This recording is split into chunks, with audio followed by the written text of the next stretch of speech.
what is happening on the front lines? What is happening in Kursk? We also have this North Korea story. There's just a lot of fog of war, seemingly war propaganda, and I'm wondering your assessment of where things are at and what the truth behind all of this is. I mean, let's just parse it down bit by bit by bit. The first thing, I'm a big fan of setting the foundational principles at play here. Ukraine is losing. Ukraine is desperate to change the calculus of foreign support so that it can stop losing.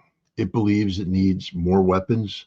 It needs permission to use longer range weapons. It needs a miracle. It's hard to give you an example about what I'm about to say.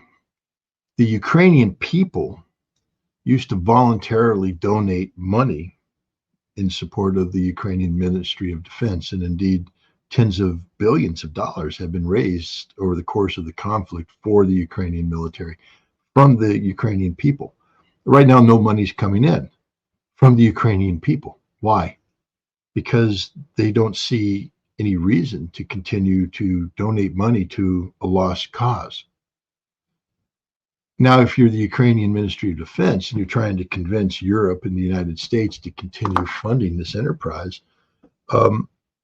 you can't allow the reality of the battlefield to be the narrative that the West is embracing. You have to, shift the narrative, at least for public consumption. I think officials understand the truth, but convincing the American people, the British people, the German people, the French people that Ukraine can win. And so in order to do this, they just crank out nonstop propaganda.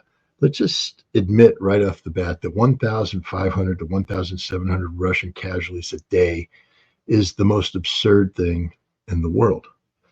Even when Russia's hammering the Ukrainians, they don't achieve casualty figures of that level. And the Ukrainians are not hammering the Russians. The Ukrainians are in a defensive crouch. There are times when the Russians, in attacking, suffer casualties. It's war.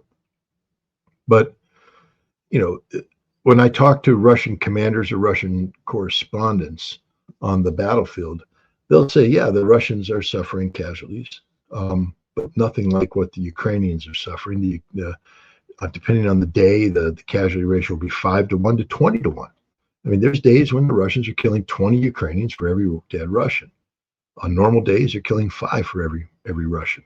But that's the reality. But what they say is the way the war is being fought now, with drones and the control and the close coordination, et cetera. They say there's days where Russia will not suffer a single a death on the battlefield because Russia is in control of the fighting. There's a reason why we don't see the big arrows, because Russia is not in the business of suffering the casualties associated with big arrows. The Russians are doing a very deliberate attack.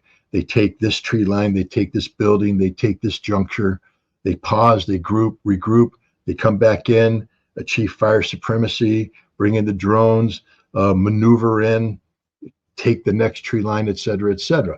Yeah, there's some times where the Ukrainians, because they are capable fighters, you'll catch the Russians off guard and you'll see videos of, 3 or 4 destroyed Russian vehicles with, 12 dead Russians littering the ground around it. War. But the idea of 1,700, that's pure propaganda designed to, influence the mindset of the civilian populations in the nations that are being called upon to provide more assistance to Ukraine. But it has nothing to do with reality. And I would say that the North Korean story seems to be of a similar nature. First of all, what's the legal basis of the North Korean soldiers in Russia? Because the last time I checked, they were talking about these soldiers already being there employed in combat before the strategic pact between Russia and North Korea had been signed and ratified and turned into law.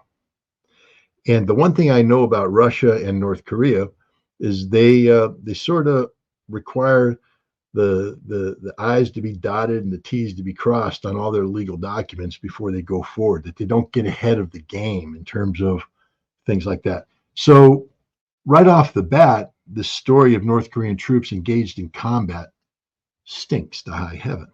It doesn't make any sense because the legal foundation just isn't there. And then we get into the practicalities of it. There's not a military professional alive that thinks this is a good idea. How do you take North Korean soldiers, 10,000 of them, and integrate them into a Russian organizational structure? They haven't trained together. They don't have any tactical commonality, operational commonality. They don't speak the same language. They don't have the same equipment. They don't have the same communications capabilities. Their understandings of the concepts of war are different. How they use artillery, how they use it makes no sense. And then finally, there's the whole issue of Kursk. Kursk is religious ground for the Russians. I mean, this is the scene of the greatest tank battle in history between Nazi Germany and Russia. This was the battle that forever tipped the fortune of war during the Second World War. After the Battle of Kursk, the Germans never had the offensive initiative that they were always defending. Their defeat was inevitable. This was the tipping point. And the blood spilled on this soil made this soil sacred. So the idea that Russia is going to turn over responsibility for the recapture of this sacred soil, Russian soil, to North Koreans, none of it makes sense. What is happening, I believe, is that Ukraine is making a desperate bid to get South Korea involved. They want South Korea to provide arms, munitions, and they want South Korea to, provide, political and military support. And South Korea has said they will do that if North Korea gets involved in the fighting. So you see, because when you look at the sources, all the sources about North Korean involvement are Ukrainian. The Ukrainians. I mean, one of the big stories originated from the Center for Countering Disinformation. Oh, we know them. Yes. And so they're out there, playing the role of, leading investigative journalist. The Center for Countering Disinformation has proved that, that the North Koreans are fighting Ukrainians in Kursk. Well, where's your proof? Where's your evidence? I think it's one giant propaganda ploy, again, designed to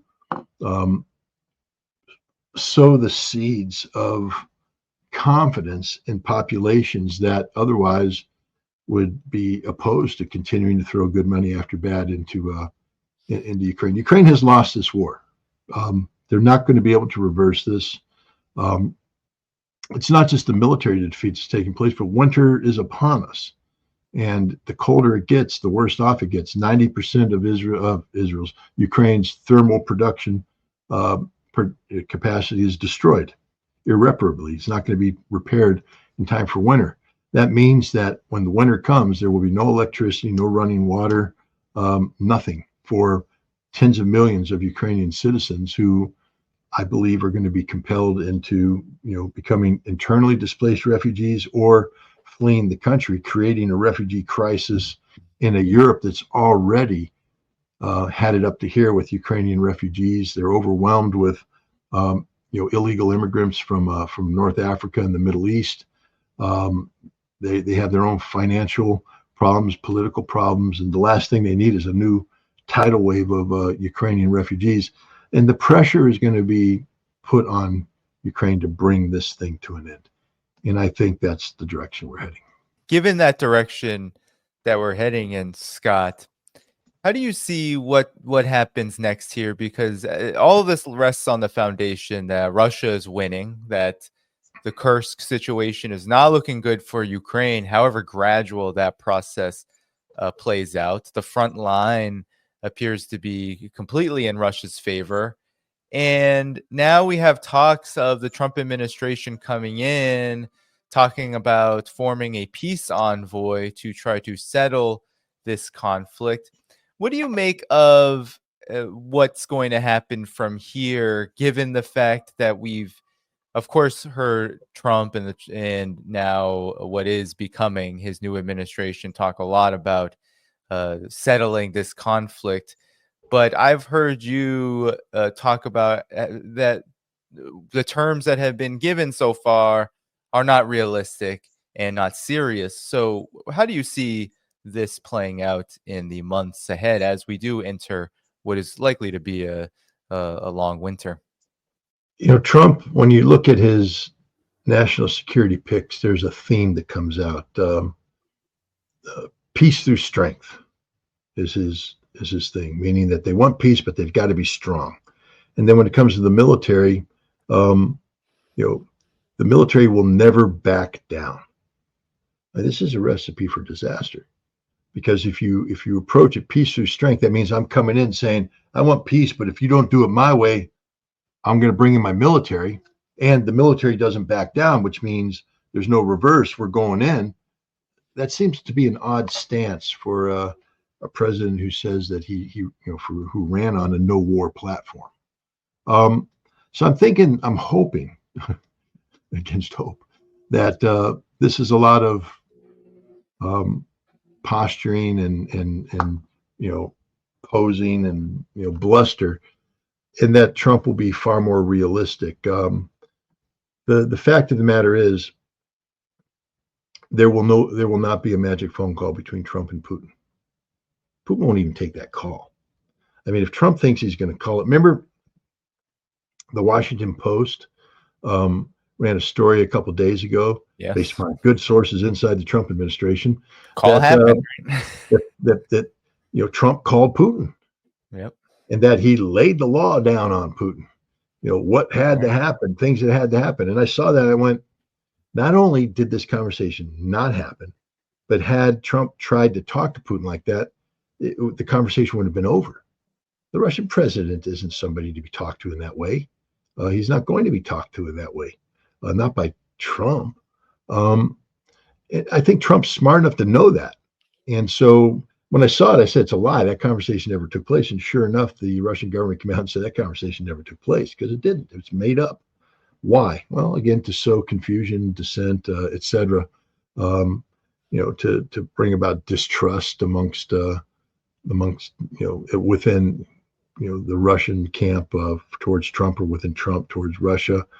People are afraid of the Trump administration actually being able to get along with the Russians. There will be no Trump dictated peace plan, especially along the lines that people are putting out there. There will be no frozen conflict. The concept that you're going to have a Korean War type ending, a demilitarized zone, is absurd in the extreme. Vladimir Putin has said straight up that all of Kherson, all of Zaporizhia, all of Donetsk, and all of Lugansk, and all of Kursk are part of Russia. And Russia will own every square inch. He's also said now that there will be a buffer zone, a demilitarized buffer zone. He's also said recently that territories in Ukraine where there are significant Russian populations will be given the opportunity to hold a referendum to decide if they want to stay in Ukraine or join Russia. We're talking about Odessa, Kharkov, things of that nature. Russia's not backing down from this. Russia's not going to negotiate this away. Russia didn't fight 2.5-year-long war just to give it up to Donald Trump, because Donald Trump came in and huffed and puffed and tried to blow the house down. It's not going to happen. Russia's already accepted the fact that the United States is an adversary seeking the strategic defeat of Russia. That's the reality as it exists today. And they're going to treat Donald Trump as an extension of that policy line until Trump proves otherwise. But until then, Russia's ready for existential struggle with the West over Ukraine. That's how important this is. So Russia's not going to negotiate any of this stuff away. What's on the table is a modified version of the Istanbul communique, the agreement that had been finalized in late March, early April of 2022. Boris Johnson in the United States pressured the Ukrainians to walk away from this peace treaty.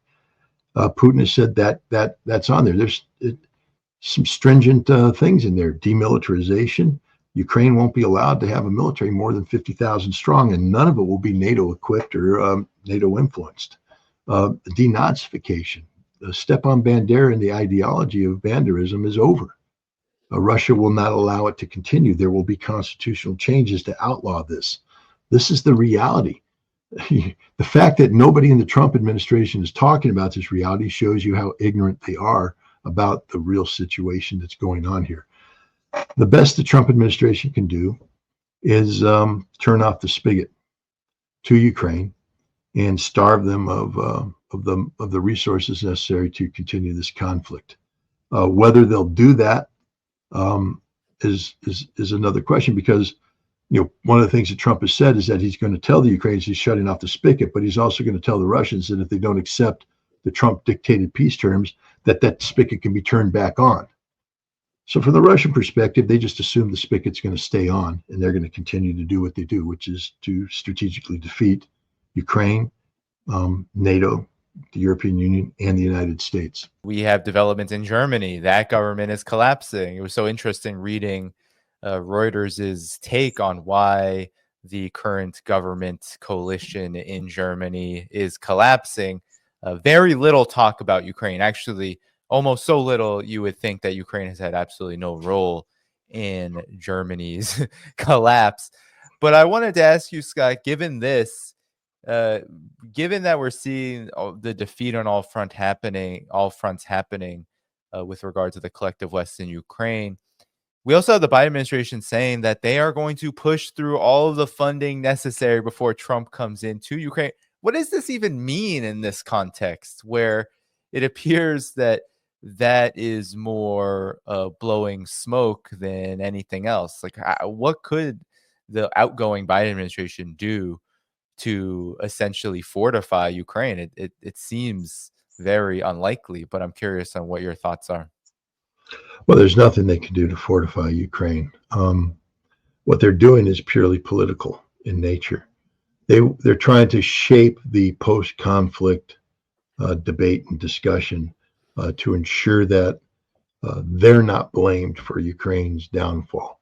I think the argument they're going to be making going forward is that the Biden administration was doing everything possible to promote the survival of Ukraine and the eventual victory of Ukraine over Russia, and that it was the Trump administration that's responsible for the defeat, because there will be a defeat. Ukraine will not win. The Trump administration can't turn this thing around. And so this is just the Biden administration posturing politically to ensure that the responsibility for the defeat of Ukraine by Russia goes on the shoulders of Donald Trump. I don't think that charge is going to stick. I think everybody knows who's responsible for this failed policy, and his name is Joe Biden. But that's what's going on here. It's a futile effort. It's a waste of taxpayer money. Again, if I were a voter, they've already voted, but if I were somebody in North Carolina or Tennessee or Georgia where floods came rolling in, $750 bailout check, I'd be furious at the Biden administration throwing good money after bad. It makes no sense whatsoever. Even the Biden administration understands that Ukraine has lost this, and yet they're going to continue to throw money at Ukraine so that they can say we did everything possible to help Ukraine win, and the blame is with Trump. Yeah, and it seems like the United States, they've said it over and over again. I believe the United States is relying on monthly production of armaments to provide to Ukraine because the United States doesn't want to deplete. It has an entire empire to maintain. It doesn't want to deplete its stockpiles, its our arsenal for the other wars that it wants to wage, not only in what's happening in West Asia, but also against China. There's a huge Pacific theater that the United States will not abandon, especially as the incoming Trump administration comes out. So it seems like this promise to Ukraine is more empty rhetoric than anything else. Yeah, I mean, that's a very important point. Every major combatant command that the United States has, has war plans. And most of those war plans are linked to resources necessary to allow those war plans to be carried out, especially in nations, in theaters such as the Pacific, where you have the real possibility of a conflict with China over Taiwan, in Europe, where you have the real possibility of a conflict with Russia, on the ground somewhere in Europe, in the Middle East, where we have a real possibility of a conflict with Iran.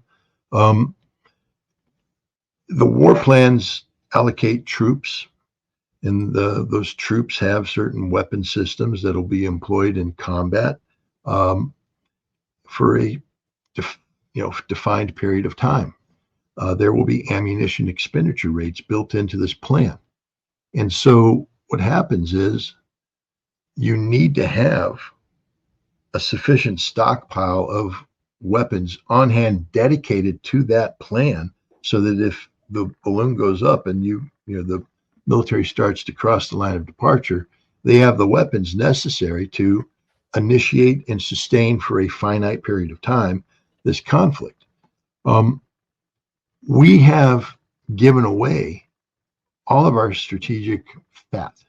That is, the weapons that are above and beyond the bare minimum to execute war plans. And remember, we have to be prepared to execute a war plan in all places. It's not like we have a single ammunition dump that we say, all right, well, it's war in Pacific. Shut down Europe, shut down the Middle East, shut down Venezuela. We're going to the Pacific, and all the weapons go over to the Pacific. No, the Pacific has its own weapons. Europe has its own weapons. Middle East has their own weapons, etc. We've gotten to the point now where these stockpiles have been diminished to the point that we may not be able to initiate and sustain combat that along the lines planned in the operational plan, that our American forces will be committed into action and run out of ammunition early on. That leads to the inevitability of their defeat. And so we can't give away any more ammunition. We have to build new ammunition, but we can't dig into our pockets and give it to Ukraine anymore. This is the reality of not just the United States, but all of Europe, all of NATO.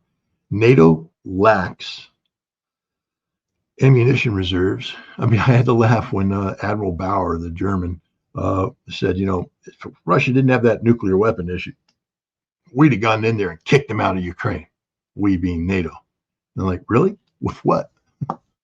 How are you going to do that? You don't have any ammunition. You don't have any tanks. You don't have any armored fighting vehicles. You don't have anything. And you're talking about going to war with Russia that has a defense industry that now produces everything.